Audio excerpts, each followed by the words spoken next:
The paint peeler felt like sandpaper against my blistered palm, but I didn't stop. I couldn't.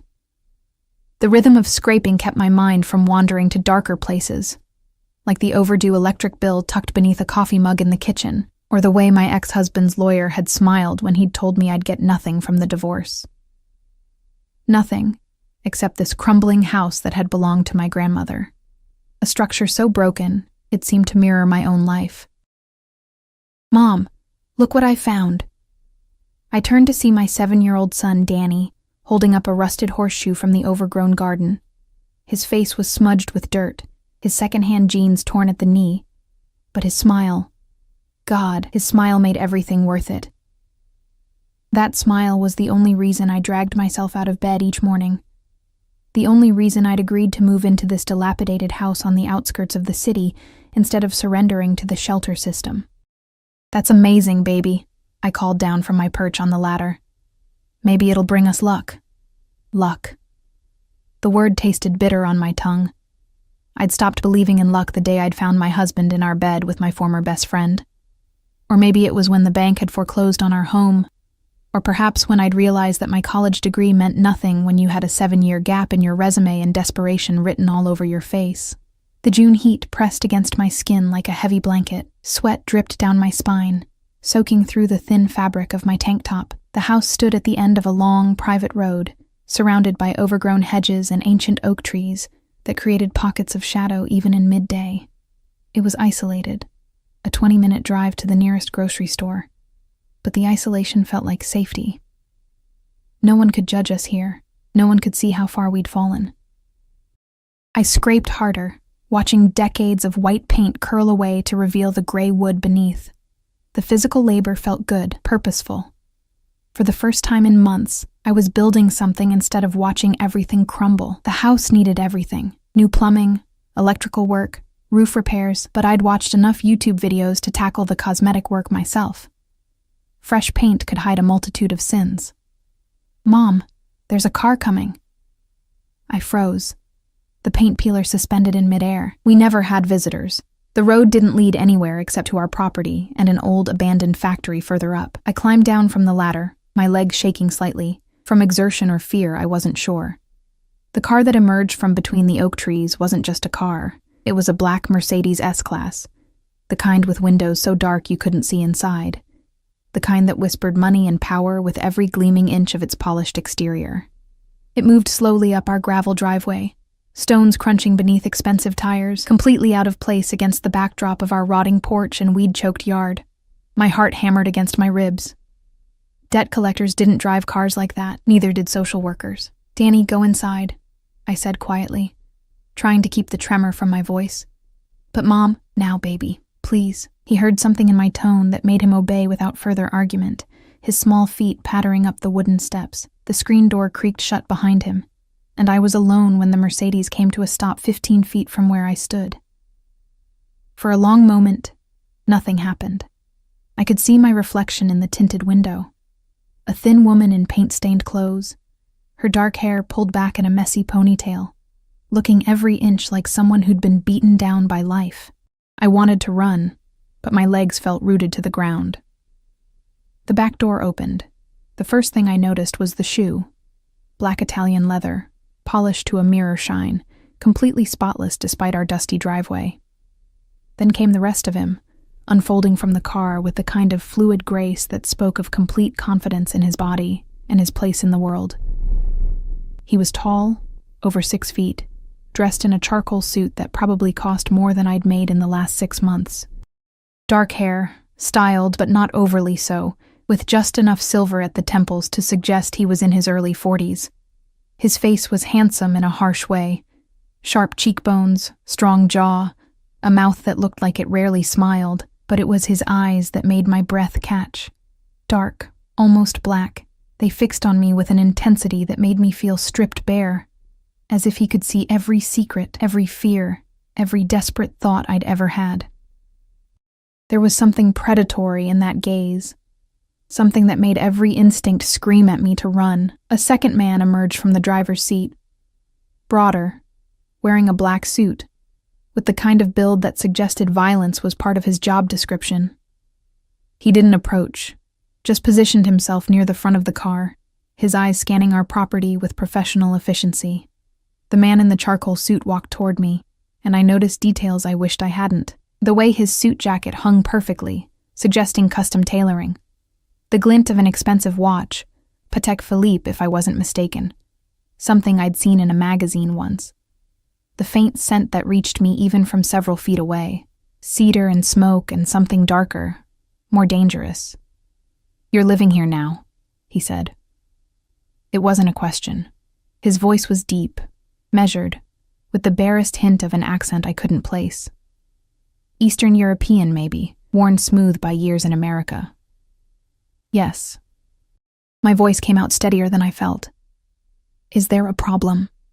Something flickered in her eyes, amusement, perhaps, or recognition of my attempt at courage. "This property," he continued, moving closer, "belonged to Elena Kowalski, my grandmother." I lifted my chin, trying not to show how much his presence unsettled me. "She left it to me." "I see." He stopped about 5 feet away, close enough that I could see the fine weave of his suit, the way his shirt collar sat perfectly against his throat. Close enough that his presence felt overwhelming, like standing too near a fire. "And you didn't think to inquire about existing arrangements before moving in?" My stomach dropped. "Arrangements? Your grandmother and I had an agreement. This property sits on land that's valuable to certain business interests." He paused, his eyes never leaving mine. "She granted permission for use of the road access to the factory beyond. That arrangement included a monthly payment, which I assume you haven't received." The way he said business interests made it clear we weren't talking about anything legal. Every crime show I'd ever half-watched while folding laundry suddenly flashed through my mind. The isolated location, the abandoned factory, the man in the expensive suit with a driver who looked like he broke bones for a living. "I didn't know," I said, hating how small my voice sounded. "No one told me about any agreement." He studied me for a long moment, and I felt like an insect pinned to a board. I was acutely aware of how I must look. Poor, desperate, alone. An easy target. My hands were still covered in paint and dirt. My clothes were stained, and I probably smelled like sweat and desperation. "What's your name?" he asked suddenly. "Sarah." I swallowed. "Sarah Chen." "Sarah."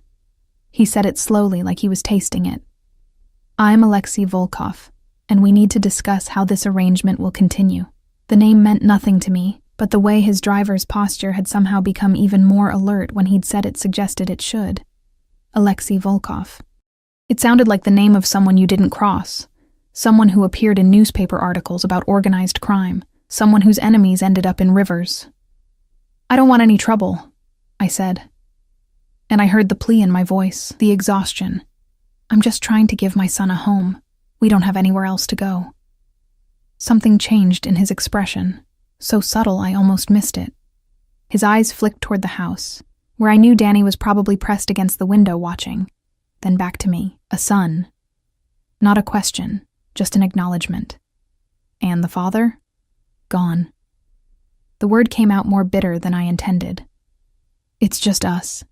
Alexei nodded slowly, as if this confirmed something. "The previous arrangement was $5,000 a month for road access and discretion about the factory's activities. That will continue.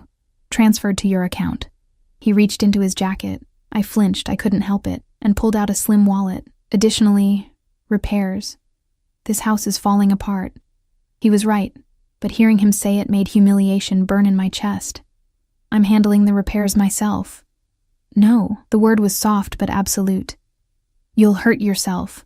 I'll send contractors tomorrow." "I don't need—" "Yes, you do." He stepped closer, close enough that I had to tilt my head back to meet his eyes. "And you'll accept it, because you have a son to think about. Pride is expensive, Sarah Chen, and you can't afford it." The truth of his words felt like a slap. He was offering me help, but the way he said it made it clear this wasn't charity. This was control.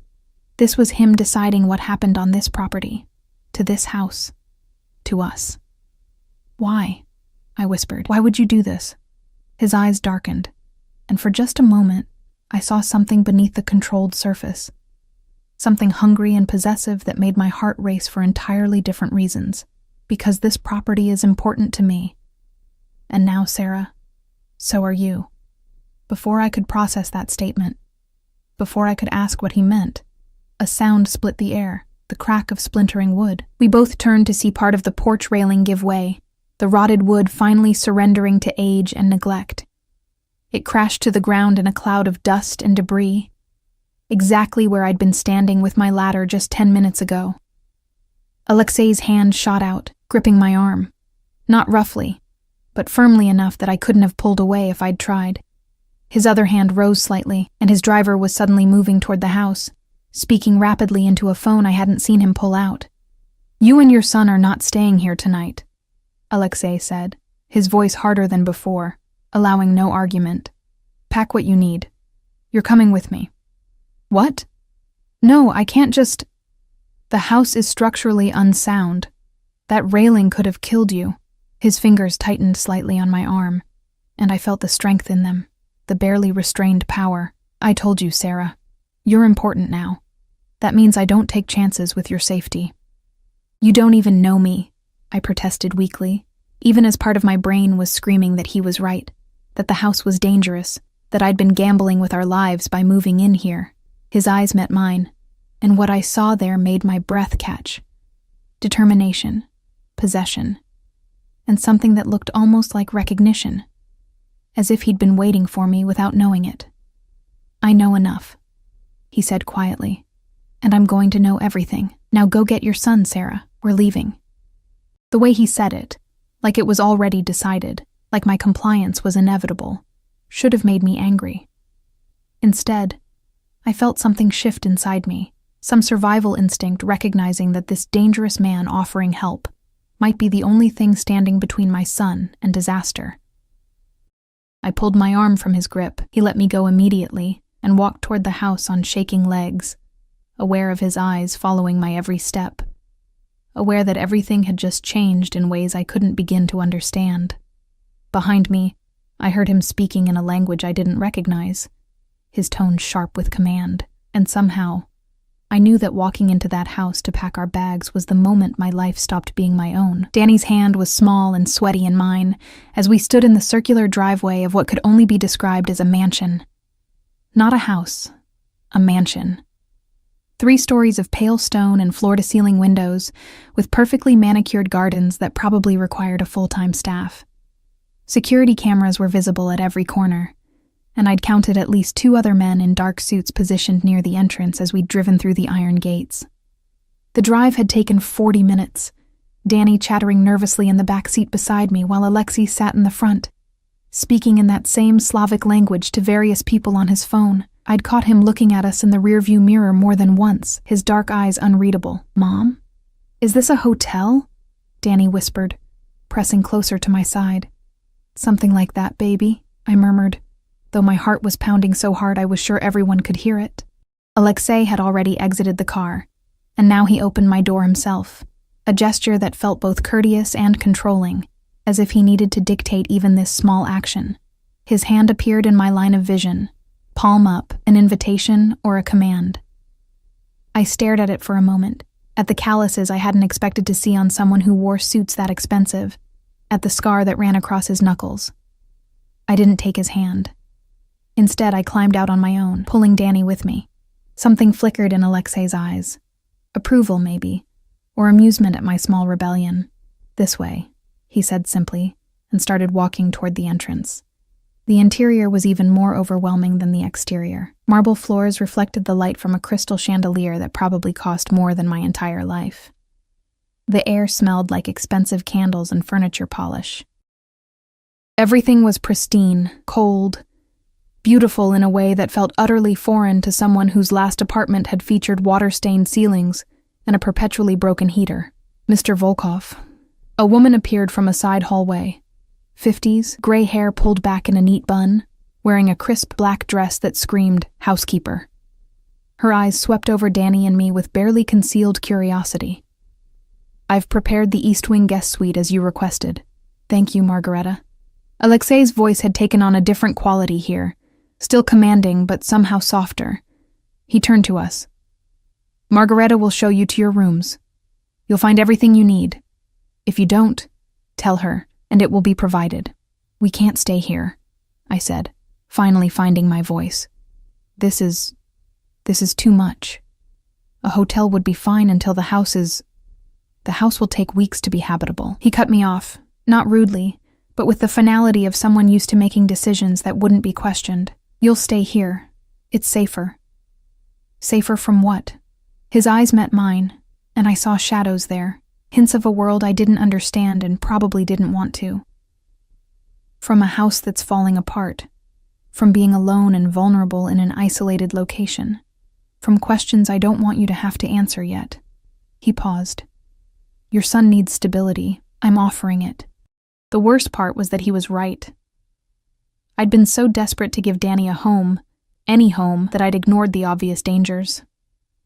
The house wasn't just old, it was dangerous, and I had no money to stay anywhere else, no family to turn to, no options except this strange, terrifying man who looked at me like I was something he'd decided to keep.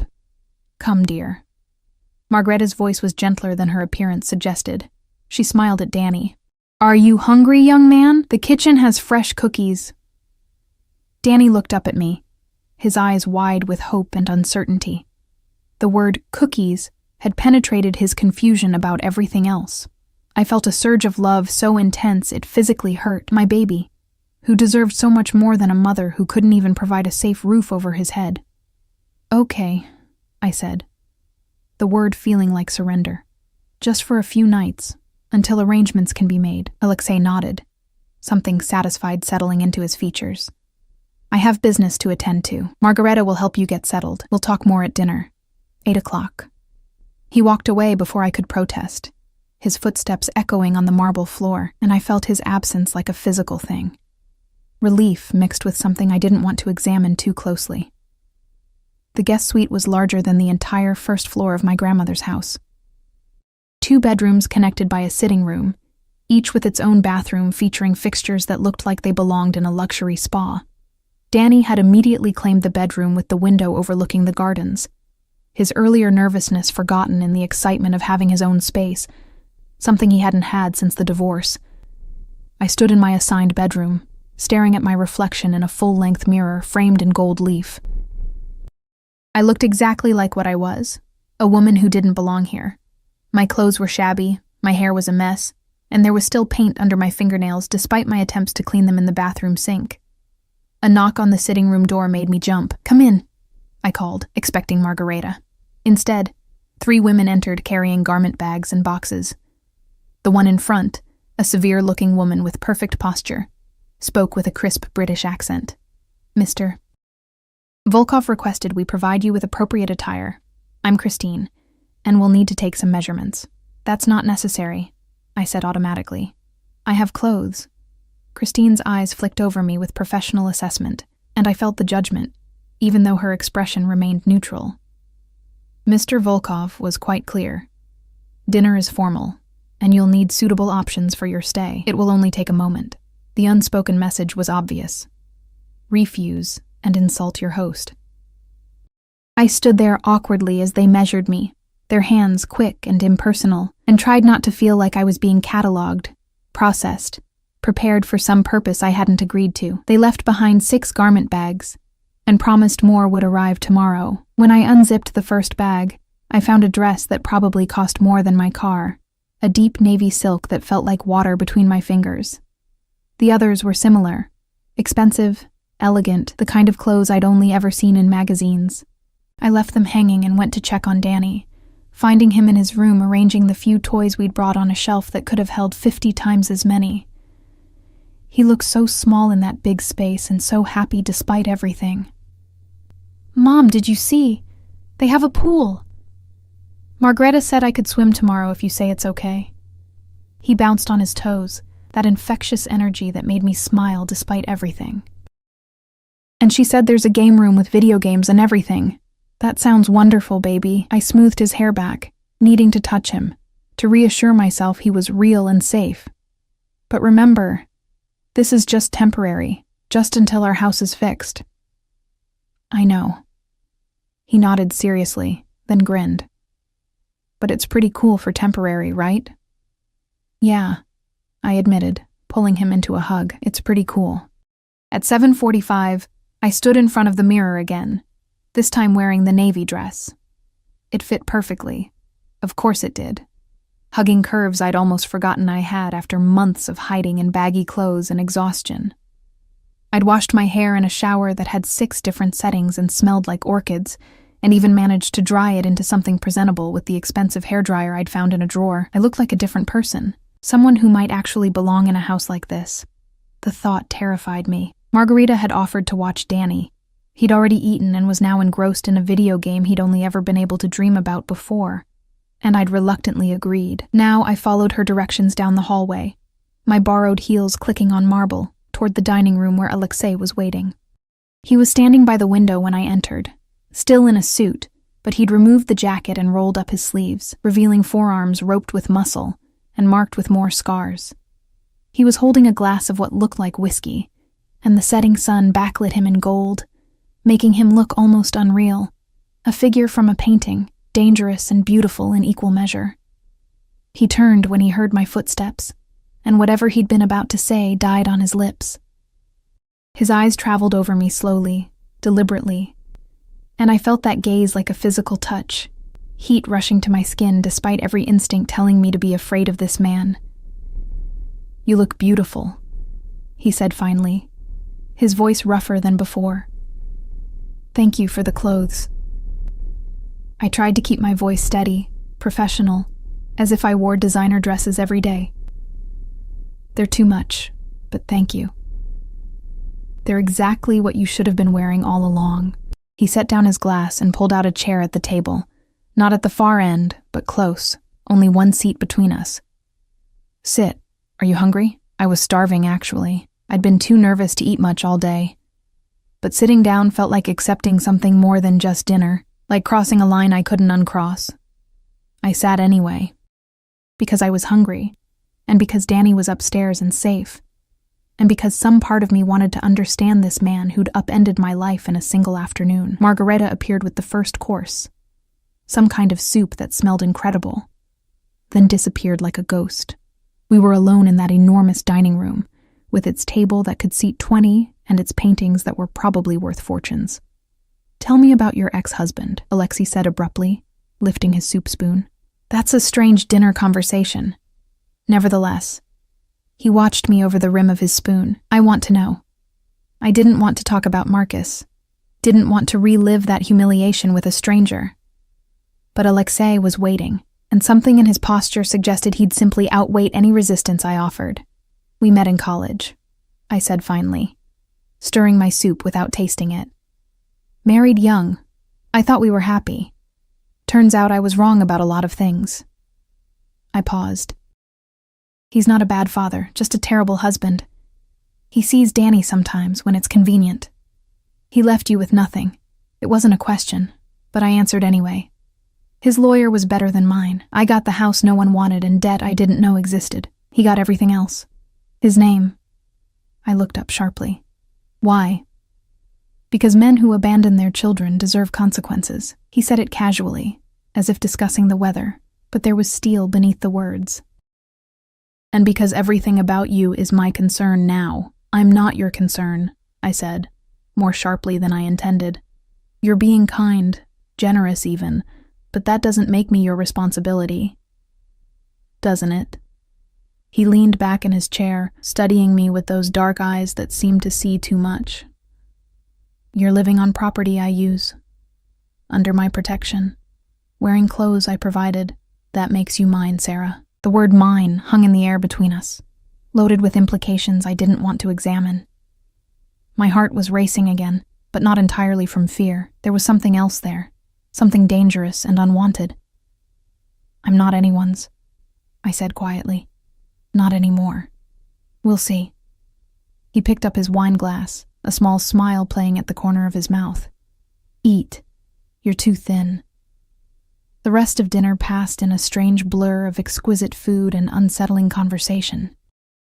Alexei asked questions about Danny, about my life before the divorce, about my grandmother, and I found myself answering despite my better judgment.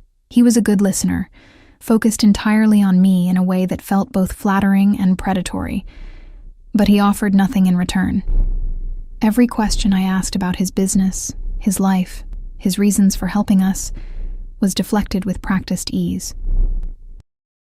By the time dessert arrived, I knew no more about Alexei Volkov than I had that afternoon, except that he was very good at making me feel simultaneously safe and in danger. "There's something you should know," he said as we finished coffee, "about your grandmother's arrangement with me." My stomach tightened. "What about it?" "The factory beyond your property, it's not abandoned. It's a storage facility for certain goods that require discretion. Your grandmother knew what it was. She took payment to look the other way, and to ensure no one else came asking questions about the traffic on that road." He was telling me, in careful terms, that my sweet grandmother had been complicit in something illegal, that the money she'd left me came from crime. "I don't understand why you're telling me this," I said, my voice barely above a whisper. "Because you need to understand what staying in that house means, what accepting my help means." He leaned forward, and I was caught in his gaze again, unable to look away.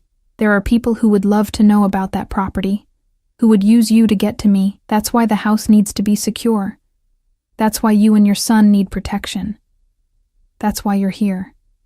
You're saying we're in danger because I inherited a house." The words came out flat, shocked. "I'm saying you were in danger the moment you moved in, and you didn't even know it." His hand reached across the table, covering mine before I could pull away.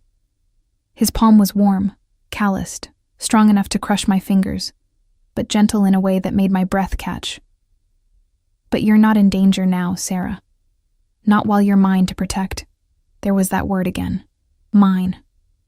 I should have been terrified. I should have grabbed Danny and run as far and fast as we could. But when I looked into Alexei Volkov's eyes, all I saw was absolute certainty, and the promise that nothing would touch us while he was watching. The terrifying part was how badly I wanted to believe him. 3 weeks passed like a fever dream. The house, my grandmother's house, though I was beginning to think of it differently now, was transformed. Every morning I'd receive updates with photos from the contractor Alexei had hired. New roof, new plumbing, electrical rewiring, foundation repairs. The kitchen was being completely renovated. The porch had been rebuilt with wood that would last another 100 years. It should have taken months, but Alexei's money made things move at impossible speeds, and every night, I had dinner with him. It became a ritual. 8 o'clock, the dining room, just the two of us while Danny ate earlier with Margareta and played until bedtime. Alexei would ask his questions, always questions, peeling back layers of my life with surgical precision, and I'd answer, because refusing felt impossible under that dark, unwavering gaze. I learned things about him too, though he never answered directly.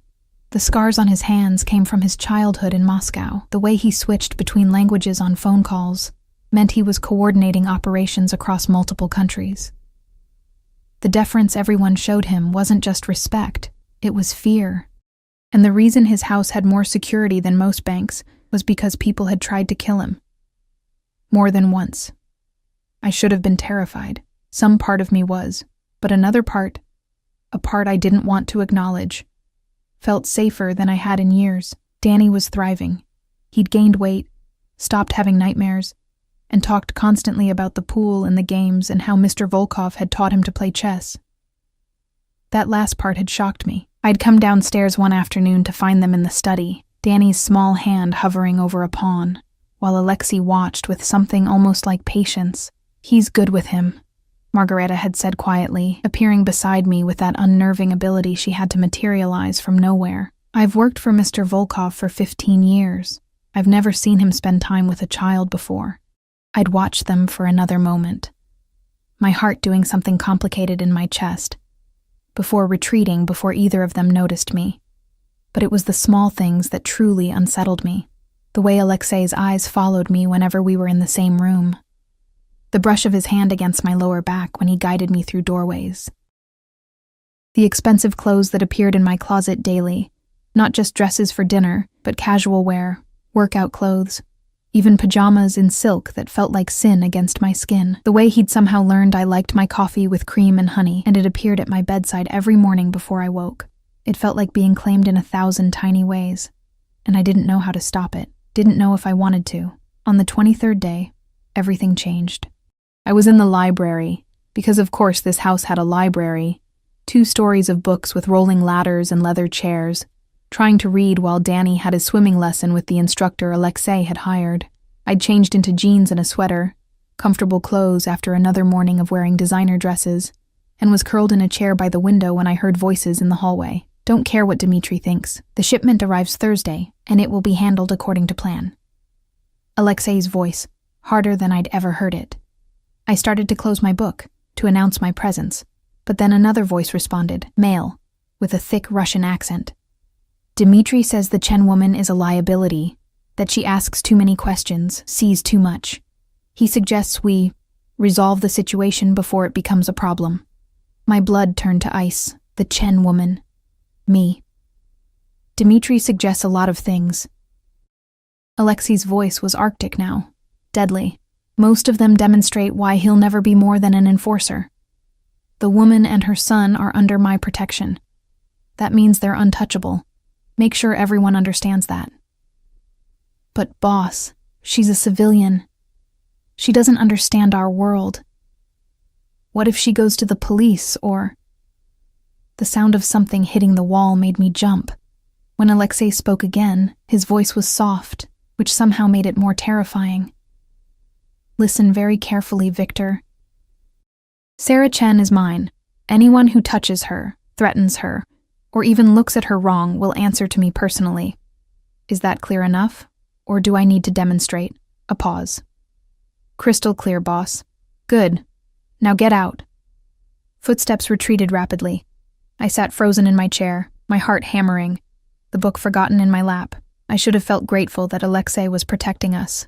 Instead, I felt trapped, realizing for the first time how completely we'd fallen into his orbit, how impossible it would be to leave even if I wanted to. The library door opened. Alexei stood in the doorway, still wearing the dress shirt and slacks from whatever business he'd been conducting, and his eyes found me immediately. I watched something shift in his expression. A calculation. An assessment. How much did you hear? He asked quietly, stepping inside and closing the door behind him. Enough. My voice was steadier than I felt. Your associate thinks I'm a liability. Dmitri is an idiot. Alexei moved closer, each step deliberate. But he's not wrong that you're in a dangerous position. Because of you. Yes. He didn't deny it, didn't soften it. Because of me. Because you're living in a house I use under my protection, with my money rebuilding it. Because you have dinner with me every night, and wear clothes I buy and let me teach your son chess. He stopped in front of my chair, looming over me. Because everyone in my organization now knows that I have a weakness. And that weakness is you. The word hung between us like a confession.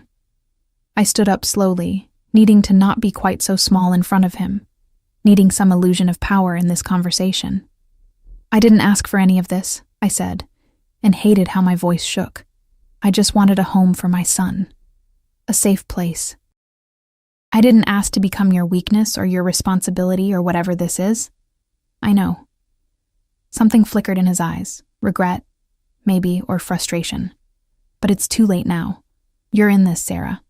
The only question is whether you're going to fight me every step of the way or accept that I'm the only thing keeping you and Danny safe. Safe from threats that only exist because of you. Yes. He stepped closer, and I found myself backed against the bookshelf, surrounded by him.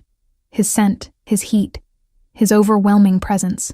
But also safe from your ex-husband's lawyers, from debt collectors, from a house that was falling apart around you. Safe from every fear that kept you awake at night before I found you. You didn't find me, I whispered. I was already there. You're the one who decided to keep me. His hand came up to cup my face, and I should have flinched away, but I didn't. His palm was warm against my cheek, his thumb brushing across my cheekbone with surprising gentleness. Yes, he said simply. I did. From the moment I saw you standing in that driveway, exhausted and defiant and trying so hard to be brave for your son, I decided you were mine to keep, mine to protect, mine. That's insane, I breathed, but I didn't pull away from his touch. Probably. His thumb traced my lower lip, and I felt that touch everywhere. But I stopped pretending to be sane a long time ago, Sarah. I'm a man who takes what he wants and destroys anyone who tries to take it away. And I want you. The confession should have terrified me. Instead, something hot and dangerous unfurled in my stomach, something I'd thought died with my marriage but was apparently only sleeping. You don't even know me, I protested weakly. I know you're strong even when you feel broken. I know you'd do anything for your son. I know you haven't slept properly in months, because I can see the shadows under your eyes, even through the concealer you wear. I know you prefer reading to television, and you bite your lip when you're nervous, and you haven't let yourself want anything for yourself in so long you've forgotten how. His voice had dropped lower, intimate. I know enough, Sarah, and I'm going to know everything. Why? The word came out as barely a whisper. Why do you care? For a long moment, he just looked at me, and I saw something in his eyes I hadn't seen before, something raw and almost vulnerable. There and gone so fast, I might have imagined it. Because you're the first real thing I've seen in 20 years, he said finally. Everyone in my world wants something from me. Power, money, protection, fear. But you? You want nothing except to take care of your son and rebuild a broken house. You look at me and you're afraid. Yes, but you don't grovel. You don't perform. You're just real. His hand slid into my hair, tilting my head back, and my breath caught as his face moved closer to mine. I'm going to kiss you now, he murmured. And you're going to let me? Because you want this as much as I do, even if you're not ready to admit it yet. He was right. God help me. He was right. I did want it, wanted him, despite everything logical screaming that this was dangerous and wrong and would end badly. When his lips met mine, I didn't pull away. The kiss was nothing like I expected. Not rough or demanding, but almost careful, like I was something precious that might break.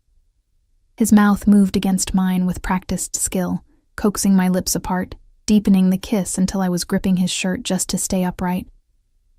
Heat flooded through me, want that I'd buried under exhaustion and survival, and I kissed him back with a hunger that should have embarrassed me. When he finally pulled away, we were both breathing hard, and his eyes had gone almost black with desire. Alexei, I started, not sure what I was going to say. Mom. We jerked apart as the library door burst open. Danny stood there in his swim trunks, dripping on the expensive carpet, grinning widely. Mom, I can swim.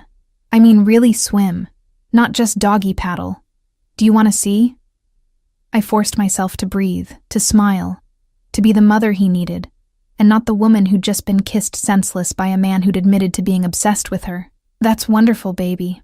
Let me just go, Alexei said quietly, stepping back and giving me space. His voice was controlled again, but his eyes were still hot when they met mine. We'll continue this conversation later. It was a promise and a threat, and it sent shivers down my spine. That night I couldn't sleep. I kept replaying the kiss, the conversation, the way Alexei had looked at me like I was something he'd been searching for without knowing it. Around 2 a.m, I gave up and padded downstairs in my silk pajamas, heading for the kitchen to make tea. The house was dark except for ambient lighting, and I moved through it quietly, not wanting to wake anyone. But as I passed Alexei's study, I saw light beneath the door and heard his voice, speaking in Russian.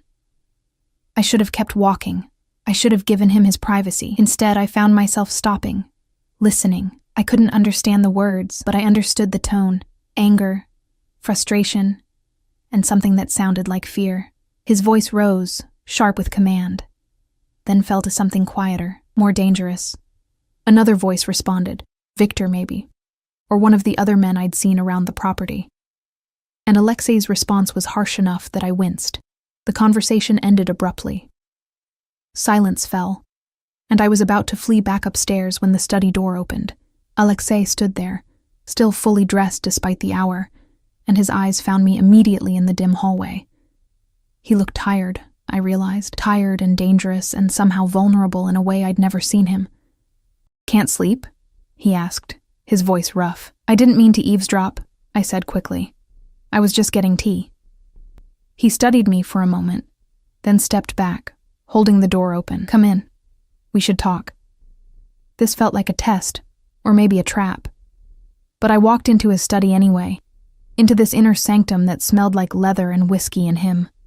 The door clicked shut behind me, and suddenly the space felt too intimate, too charged with everything unspoken between us. "There's a situation," Alexei said, moving to pour himself a drink from the bar in the corner. "With your ex-husband." My stomach dropped. "What about Marcus?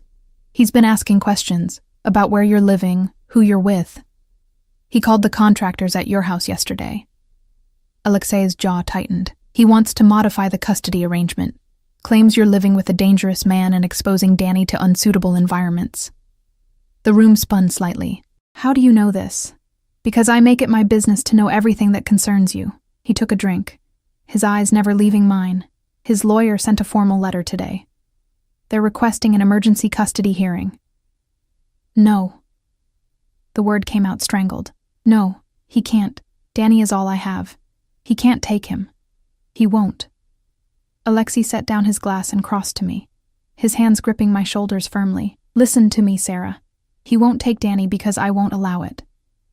I have lawyers who will destroy his case. I have investigators who will find every skeleton in his closet. And I have resources he can't even imagine." "Why would you do that?" Tears burned my eyes. "What do you want from me?" His hands slid up to cup my face, forcing me to meet his gaze. "I want you to stop fighting this. Stop pretending you don't feel what's between us. Stop acting like you're alone when you're not anymore." His voice dropped to something raw, almost desperate. "I want you to be mine, Sarah, completely, in every way that matters." "I don't know how," I whispered. "I don't know how to trust anyone after Marcus. I don't know how to be what you want. Then let me show you." He kissed me again, harder this time, more demanding, and I felt myself surrendering to it. To him, to the inevitable pull that had been there since that first day in my driveway. When we broke apart, his forehead rested against mine, and we were both shaking. "Stay," he murmured. "Not in the guest suite. Here, with me." It was a terrible idea. It was moving too fast and too dangerously, and would complicate everything. But Danny was asleep upstairs, and Marcus was trying to take him. And Alexei was offering protection and want, and something that felt dangerously close to caring. "Okay," I breathed. And I felt the last of my resistance crumble as he pulled me closer. I woke up in Alexei's bed, with sunlight streaming through floor-to-ceiling windows, and the scent of cedar surrounding me. For a moment, I forgot where I was. Then memory crashed back in vivid detail. The kiss in the library, the conversation in his study, the way he'd undressed me slowly, reverently, like I was something precious. The feel of his hands on my skin, his mouth tracing patterns of fire across my body, the way he'd whispered my name like a prayer as Heat flooded my face. What had I done? The bed beside me was empty, sheets cool to the touch. He'd been gone for a while. I sat up, pulling the silk sheet around myself, and noticed the note on the pillow beside me. Alexei's handwriting was precise, controlled, like everything else about him. "Sarah, had to handle business. Stay as long as you like. Margarita will bring breakfast. The custody lawyer arrives at noon. Be ready." The custody lawyer. Reality settled back over me like a cold blanket. Marcus was trying to take Danny, and I'd spent the night in bed with a man whose business associates literally suggested killing me as a solution to their problems. What kind of mother did that make me? Except Danny was happy here, happier than I'd seen him in over a year. And Alexei, for all his danger, had been nothing but kind to my son, more than kind. Attentive, patient, present in ways Marcus had never been even when we were married. I found my clothes, the jeans and sweater from yesterday, neatly folded on a chair, and dressed quickly. My reflection in the bathroom mirror showed a woman I barely recognized. Lips swollen from kissing, color in my cheeks, eyes bright with something I didn't want to name. I looked alive in a way I hadn't in years. I looked like someone who'd been thoroughly claimed. The thought should have terrified me. Instead, it sent a thrill through my body that I had no business feeling. Danny was eating breakfast in the sunroom when I found him, Margareta hovering nearby with fresh juice. He looked up with that beautiful smile that made my heart ache. "Mom, Mr. Volkov said we can go see the house today. He said it's almost done and I can pick the color for my room." I slid into the chair beside him, accepting the coffee Margareta offered with a grateful nod. "That sounds wonderful, baby." He also said, Danny paused, suddenly shy. He said maybe we don't have to leave after the house is done, that we could stay here if we wanted. Would that be okay? My breath caught. Alexei had said that to my 7-year-old son before discussing it with me. It was presumptuous, controlling, typical of him, and exactly the kind of stability Danny needed. "We'll see," I said carefully. "A lot is happening right now, and we need to figure things out. Is it because of Dad?" Danny's voice went small. "Margarita said he called here yesterday. Is he mad we're staying with Mr. Volkov?" "Your dad just wants to make sure you're safe and happy," I said, the lie tasting bitter. "That's all." Danny nodded, but his eyes were too old, too knowing. He'd heard the fights before the divorce, knew more than a 7-year-old should about broken promises and selfishness masquerading as love. "I like it here," he said quietly. "Mr. Volkov is nice to me. He doesn't look at his phone when I'm talking like Dad does. And he asked me yesterday what I wanted to be when I grow up, and when I said astronaut, he didn't laugh. He said if that's what I want, he'll make sure I get the best education to make it happen." Oh God. Alexei was winning my son's heart as efficiently as he'd claimed my body, and I didn't know whether to be grateful or terrified. "That's very kind of him," I managed. "Do you like him, Mom?" Danny asked, his eyes too perceptive. "The way people like each other in movies?" I could have lied. Should have lied. But something in my son's hopeful expression made me tell the truth. "Yeah, baby. I think I do." His smile was radiant. "Good. You deserve someone nice, someone who makes you smile like you used to." The simple wisdom of children. If only Danny knew that the man making me smile had scars on his knuckles from violence and conducted business that required guards with guns. The lawyer arrived at exactly noon. Elena Volkov, no relation to Alexei despite the shared surname, was a woman in her 50s with steel gray hair, a Chanel suit, and eyes that could probably make judges weep. She set up in Alexei's study with files and a laptop and got straight to business. "Your ex-husband is claiming you're living with a known criminal and exposing your son to danger." She flipped through papers with manicured nails. "He's using Mr. Volkov's reputation as leverage. Unfortunately, that reputation exists for a reason." "I'm aware," I said quietly, too aware of Alexei standing behind my chair, his hand resting possessively on my shoulder. "However," Elena continued with a sharp smile, "Marcus Chen has his own problems.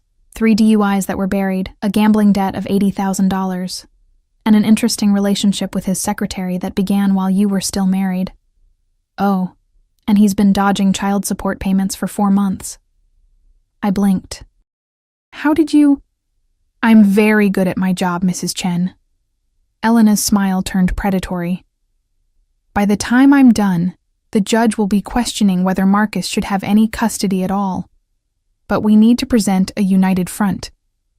Which means clarifying your relationship with Mr. Volkov." Her eyes flicked between us, noting Alexei's hand on my shoulder, probably reading everything that had happened between us in our body language. "Sarah and Danny are under my protection," Alexei said, his voice leaving no room for argument. "They live in my home by my invitation, as my guests.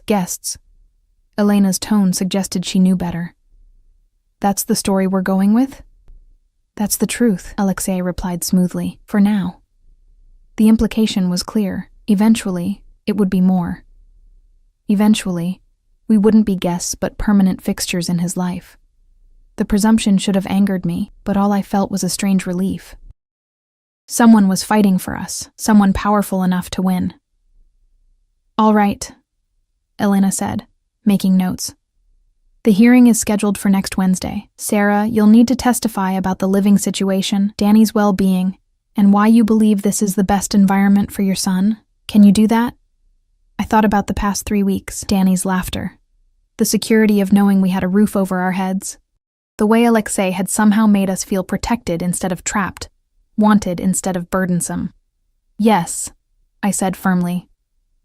I can do that.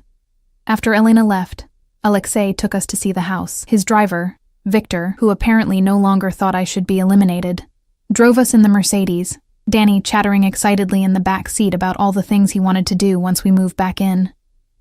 If we moved back in. That remained unspoken but present between Alexei and me. The transformation was stunning. The house that had been falling apart a month ago now looked like something from a magazine. Fresh paint, a warm cream color that caught the afternoon light, new windows, a rebuilt porch with furniture that invited you to sit and watch the sunset. The garden had been cleared and landscaped, the old oak trees preserved but now surrounded by flowering bushes and stone pathways. Oh my God, I breathed, stepping out of the car. Wait until you see inside, Alexei said, and I heard satisfaction in his voice. The interior was even more impressive. The kitchen gleamed with new appliances and marble countertops. The living room had been opened up, walls removed to create flow and light. Hardwood floors had been refinished to a honey glow. Everything was perfect, beautiful. Exactly what I would have chosen if I'd had unlimited funds and taste. Which I realized with a start, I had. Through Alexei. Danny raced upstairs to see his room, his footsteps echoing in the empty house, and I found myself alone with Alexei in the living room, surrounded by all this expensive beauty. You didn't have to do all this, I said quietly. Yes, I did. He moved closer, backing me against the wall the way he had in the library, his presence overwhelming. This is your home, Sarah. Yours and Danny's. It needs to be perfect. Nothing's perfect. Then as close as money can make it. His hand came up to cup my face, thumb tracing my cheekbone. I want you to have choices. Stay here or stay with me. But know that wherever you are, you're mine to protect, mine to care for, mine. There was that word again, the one that should have made me rebel, but instead made me feel safe in a way I'd never experienced. What if I don't want to be owned? I whispered, even though we both knew it was too late for that question. You're not owned, he corrected, his voice dropping low. You're treasured. There's a difference. You can walk away tomorrow and I won't stop you. But I'll make sure you're safe. I'll make sure Danny has everything he needs. I'll make sure Marcus never hurts you again. His forehead pressed against mine. You're free, Sarah, but you're also mine. Both things can be true. Before I could respond, Danny's voice rang out from upstairs. Mom, come see. My room is huge. Alexei smiled, a real smile, rare and devastating, and stepped back. Go, enjoy this. It's yours. I went upstairs on shaking legs, my mind spinning. Danny's room was indeed huge, painted a soft blue-gray with built-in bookshelves and a window seat overlooking the garden. There was even a desk perfect for homework, and Danny was already planning where everything would go. But my attention caught on the master bedroom across the hall. I walked to the doorway and froze. It had been completely redone. A king-sized bed with luxurious linens. An attached bathroom with a soaking tub and separate shower. A walk-in closet that was already partially full, with clothes I recognized. The dresses from Alexei's house. The casual wear. Everything he'd bought me. Moved here. Waiting. He'd assumed I'd stay. Or maybe he'd simply decided it, the way he decided everything. I should have been angry. Instead, I felt something warm unfurl in my chest, something dangerous and wanting and terrifyingly close to love. That night, back at Alexei's mansion, everything came to a head. Marcus called. Alexei's security had been monitoring my phone, something I'd agreed to after learning about the custody suit, and the call came through the house line instead. Alexei answered, putting it on speaker before I could protest. Where the hell is Sarah? Marcus's voice was slurred slightly. Drinking, probably. I know she's there with you. I know what you are, Volkov. Mr. Chen. Alexei's voice was ice. Sarah and Danny are under my protection. If you have legal concerns, address them through your lawyer. Protection? Marcus laughed bitterly. You're a criminal. A mobster. You think I'm going to let my son live with someone like you? Your son, Alexei repeated softly, dangerously. The son you haven't seen in 6 weeks. The son whose support payments you've missed. The son whose mother you left destitute after cleaning out joint accounts. That son? Silence on the other end. Here's what's going to happen, Marcus, Alexei continued, and I heard the steel beneath the smooth words. You're going to withdraw the custody suit. You're going to start paying support on time. You're going to be a father. Or you're going to disappear from their lives entirely. Those are your options. You can't threaten me. That wasn't a threat. Threats imply possibility. This is certainty. Alexei's eyes met mine across the study, dark and fierce. Sarah and Danny are mine now. Touch them, hurt them, or cause them any distress, and you'll discover exactly what kind of man I am. Do we understand each other? Another pause. Longer this time. Then, you're insane. Probably, Alexei agreed. But I'm also the man standing between you and the people you claim to care about. Choose wisely. He hung up without waiting for a response. I stood there, heart pounding, unsure whether to be furious at his presumption or grateful for his protection. You can't just... I can, he interrupted, moving around the desk toward me. I did, and I'll do worse if he pushes me. This is insane, I said, echoing Marcus's words. This whole situation is insane. I barely know you, Alexei. We've known each other less than a month, and you're talking about me and Danny like we're yours. Like we belong to you. Don't you? He stopped in front of me, close enough that I had to tilt my head back to meet his eyes. Look me in the eye and tell me you don't feel it, Sarah. Tell me you don't feel claimed. Tell me you don't want this as much as I do. I couldn't. God help me. I couldn't lie to him. I'm scared, I whispered instead. I'm scared of how much I want this. How much I want you, despite everything logical telling me to run. I'm scared of what it means that I let you into my life, into my son's life, into my bed. I'm scared because this feels inevitable, and I don't know if that's real or if I'm just so desperate for security that I'm confusing gratitude with something else. His hands came up to frame my face, gentle despite their capacity for violence. It's real, Solnishko. It's been real since I saw you standing in that driveway trying to rebuild a broken house with your bare hands. You're not confused. You're not desperate. You're mine. And somewhere in the past month, I became yours too.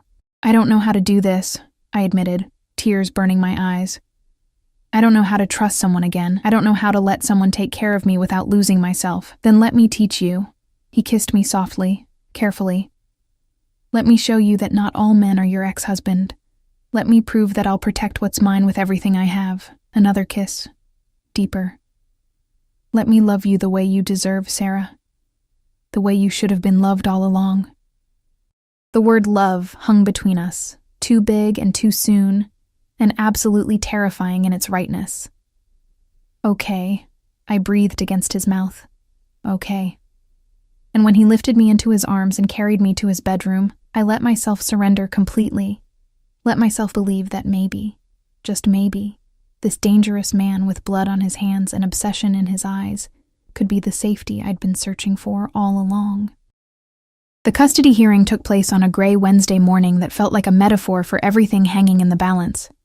I wore one of the designer dresses Alexei had bought me, navy again, professional, appropriate, and tried not to shake as Victor drove us to the courthouse. Alexei sat beside me in the back seat, his hand covering mine, solid and warm and impossibly calm. You'll be fine, he murmured. Just tell the truth. The truth. That I'd moved into a crumbling house with my 7-year-old son and no plan beyond survival. That a man involved in organized crime had appeared in my driveway and decided we belonged to him. That in 5 weeks, I'd let him into every corner of my life and fallen for him, despite every logical reason not to. When we arrived, Elena was waiting on the courthouse steps, looking sharp and confident. She'd warned me that Marcus's lawyer would try to paint Alexei as dangerous, me as irresponsible, and Danny as being exposed to criminal elements, but she'd also said not to worry. She had ammunition of her own. I still worried.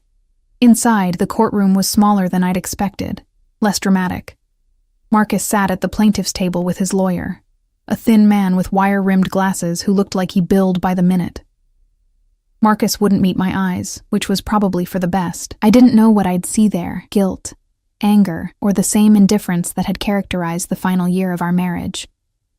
Alexei sat in the gallery behind me, and I felt his presence like a physical weight, protective, possessive, absolutely unmovable. The judge, a stern woman in her 60s named Judge Patricia Martinez, called the hearing to order.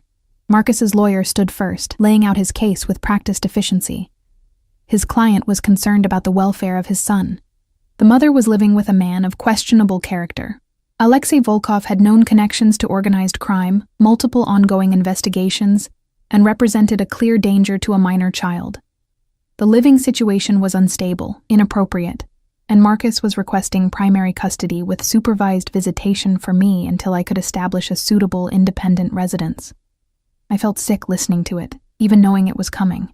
They made it sound so damning, so clear-cut.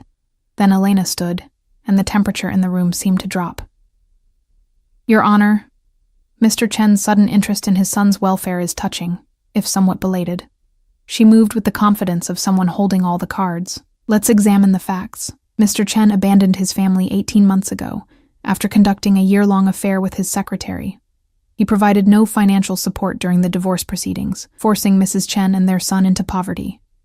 He cleaned out joint bank accounts, leaving her with nothing. He hasn't paid child support in 4 months, despite a court order.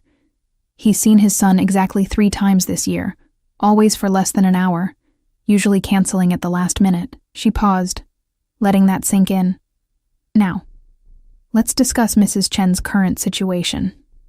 Yes, she's living in a home owned by Mr. Volkov. A home that was left to her by her grandmother and which Mr.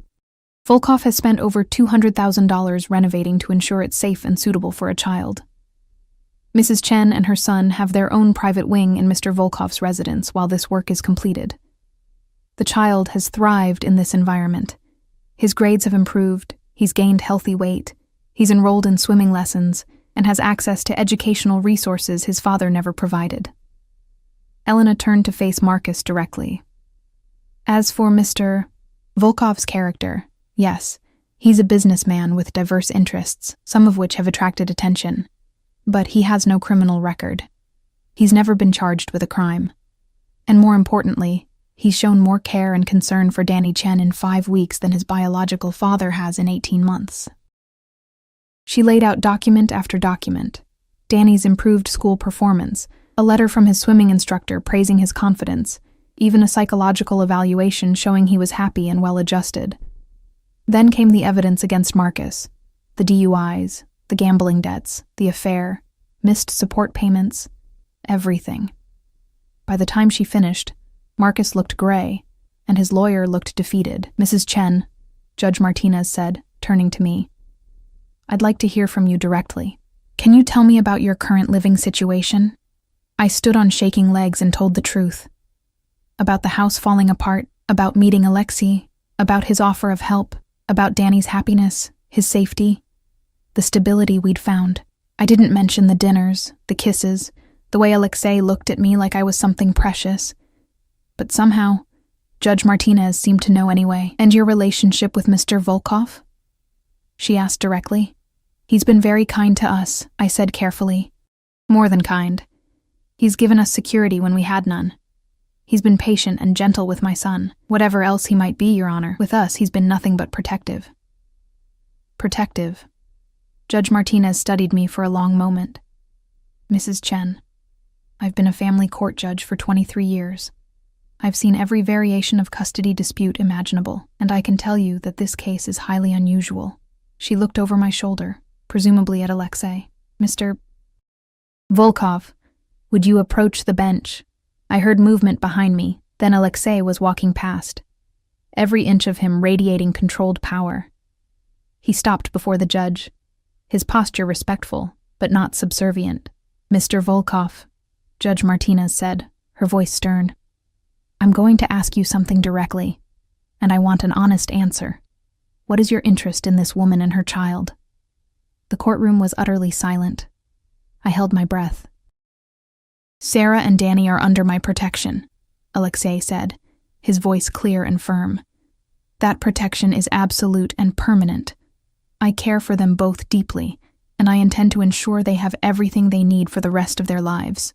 Are you in a romantic relationship with Mrs. Chen?" "Yes, Your Honor." My heart stopped.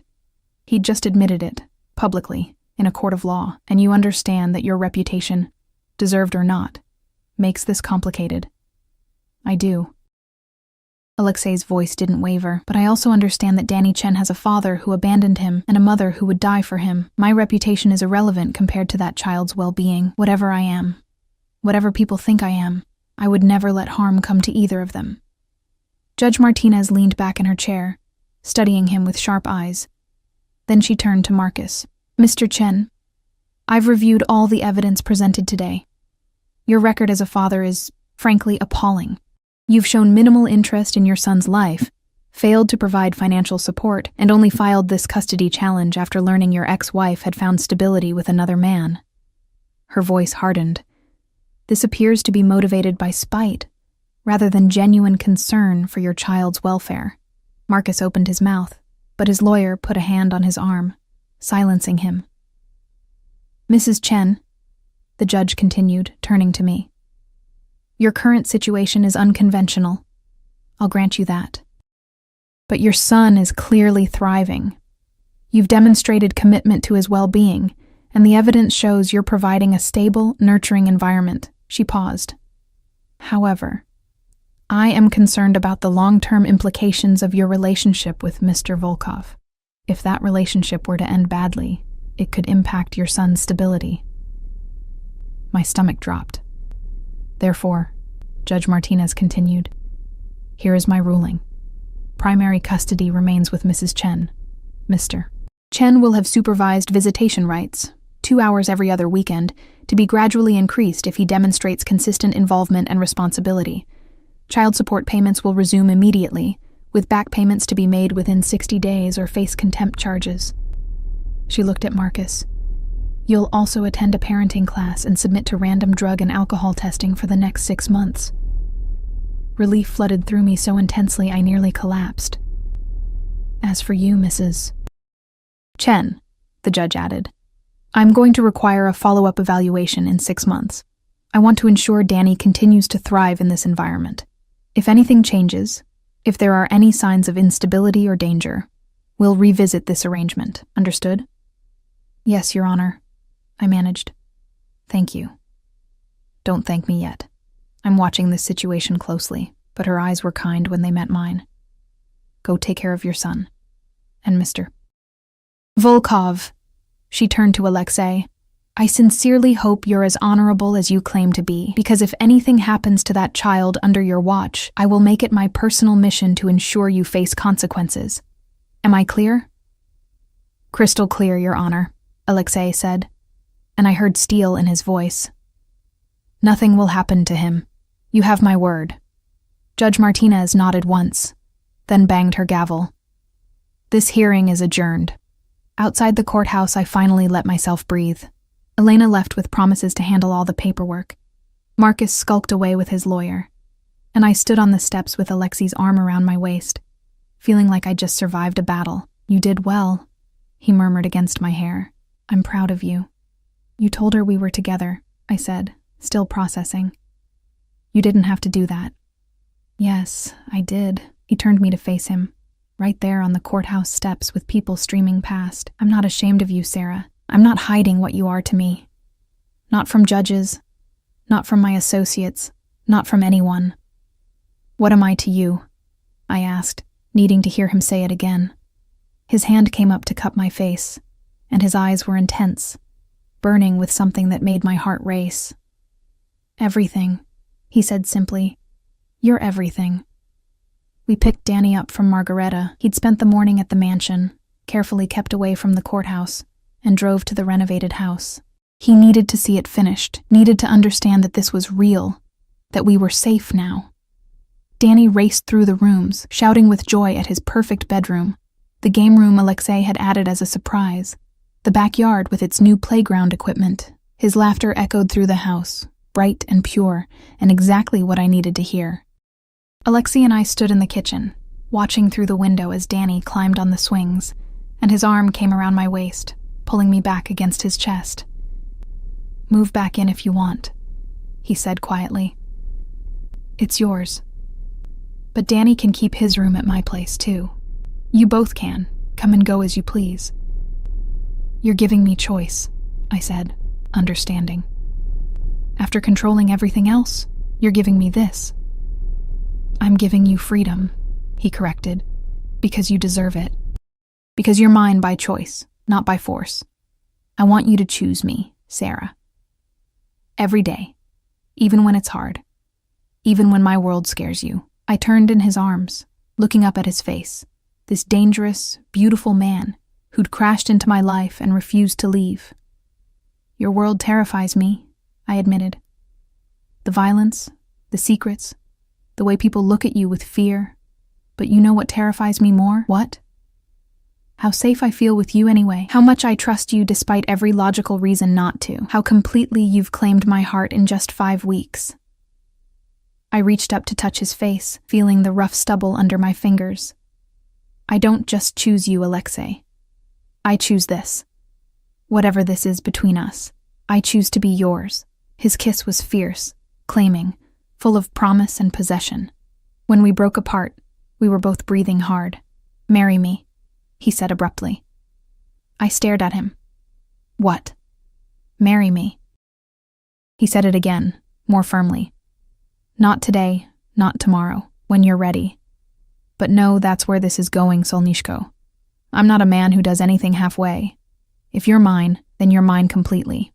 Forever." It was too fast. It was insane. It was everything I should have refused. "Ask me again in 6 months," I said instead. "After the follow-up evaluation. After Danny's had time to adjust. After we've figured out how to make this crazy situation work." "That's not a no," Alexei observed, his eyes lighting with satisfaction. "No," I agreed, smiling despite myself. "It's not a no." 6 months later, on a cold December evening, Danny and I stood in front of Alexei's Christmas tree, a massive thing that took up half the living room and was covered in lights and ornaments that probably cost more than my first car. Danny was wearing pajamas Margareta had bought him, his hair still damp from his bath, and he was practically vibrating with excitement about opening presents in the morning.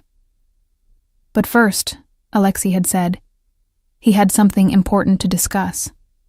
He knelt in front of Danny, not in front of me, but in front of my son, and pulled out a small box. Inside were 2 rings, one clearly an engagement ring, diamond and platinum, beautiful and elegant. The other was smaller, simpler, a band with a small blue stone. "Danny," Alexei said seriously, "I'd like to ask your mother to marry me. But I need your permission first, because this isn't just about her and me. It's about all of us becoming a family, so I'm asking you, would it be okay if I married your mom and became your stepfather?" Danny's eyes went huge. He looked at the rings, then at Alexei, then at me. "You mean we'd stay here forever? This would be our real home?" "This is already your real home," Alexei said gently. "But yes, forever. You'd be my son, Danny. Not by blood, but by choice.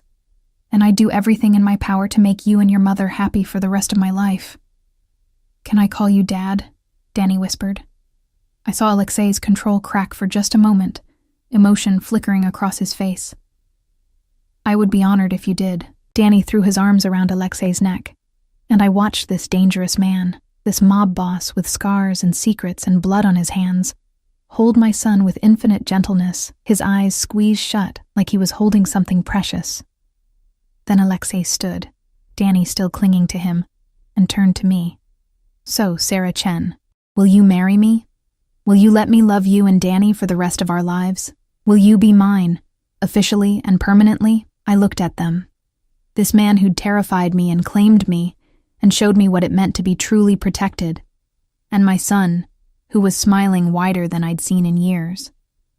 I thought about the past 6 months, the follow-up evaluation that had gone perfectly. The way Marcus had faded from our lives, seeing Danny only occasionally, and never pushing for more, cowed by Elena's threats and Alexei's reputation. The way Danny called this place home, and Alexei's men had learned to smile when they saw us. The way Margareta had started teaching me to cook Russian food, and Victor had shown Danny how to play chess when Alexei was busy. The way Alexei looked at me every morning like I was a miracle, and held me every night like I might disappear. "Yes," I said, tears streaming down my face. "Yes, I'll marry you." He kissed me with Danny laughing between us, and when he slipped the ring on my finger, it felt like a promise, a vow, a claiming that was finally complete. We were married 3 months later in a small ceremony in the garden of our house, the house that Alexei had rebuilt but insisted remained in my name, that was legally and completely mine even as we shared it. Danny stood beside us as ring-bearer, beaming in his tiny suit. Margareta cried. Victor actually smiled. Elena attended with her husband, looking satisfied with how her case had turned out. Marcus sent a card that I threw away without reading. My vows were simple. I was broken when you found me, and you helped me rebuild. Not just a house, but a life, a future, a family. I choose you, Alexei, today and always. His were longer, in Russian first, something beautiful that made Margareta sob harder. Then in English. You were supposed to be a complication, Sarah, a problem to manage. Instead, you became my reason, my purpose, the one real thing in a world of lies and shadows.